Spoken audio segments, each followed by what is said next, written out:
What's up guys? Manalo Ginebra 99-77. Nabangan na. Ayan na po. Ayan.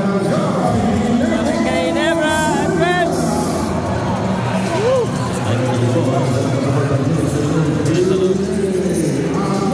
Ayan na. Nakapila na po sila dyan. Alam mo, sabi ko sa inyo, sobrang saya. Lalo na syempre pag Ginebra at pag nag-build din yung mga ibang teams, mga fanbase, talaga mas masaya palalo ang laruan dito sa PBA. Sabi ko sa inyo, dami, game experience, everything. Coach Tim Cone and Stan Hardinger, malupit. Asan na si Stan? Malupit yan eh. Ano malupit si Stan? Stan Hardinger. Ayun na si Stan. Stan Hardinger. Alam ko siya dapat ang best player eh. Tawagin kaya siya. Best player. Stan Hardinger. Best player. And of course, ito na. Woohoo! Yes. Ano mo naman mga tao?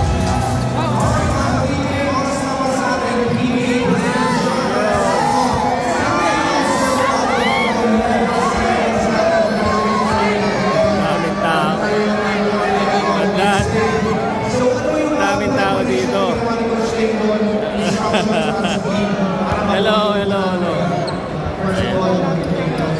Grabe pag Ginebra talaga. Shout out Ginebra. Advance na. Sino hinintay? Sino kalaban? Heraldo. Congrats. Grabe. Sobrang saya manood. Masaya manood, oh. Shout out. Yeah, so Scottie Thompson si Scottie Thompson. Ano na yung mga tao? Scottie, ini-interview pa doon eh.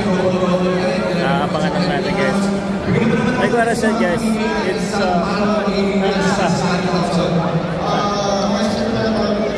like what I said, masaya na mapanood talaga ng live. Siyempre lalo na pag Ginebra. Lalo na pag panalo. Nag-aabang pa sila. Ganito kailangan solid fanbase talaga dapat. Kagaya ng Ginebra. Kailangan magkaroon ng ganitong solid fanbase na nag-iintay. Yan. Sa lahat po, Ginebra. Wala mga ganyan, mga nag-iintay po ng kanilang mga players.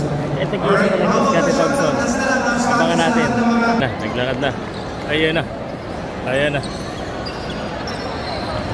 Wala na. Kawawa naman. Doon sa kabila pumunta. Kawawa naman yung mga nandoon. Anyway, what's up guys? Bye guys. Please note kayo ng PBA sa venue, lalo na ngayong playoff championship. Bye guys.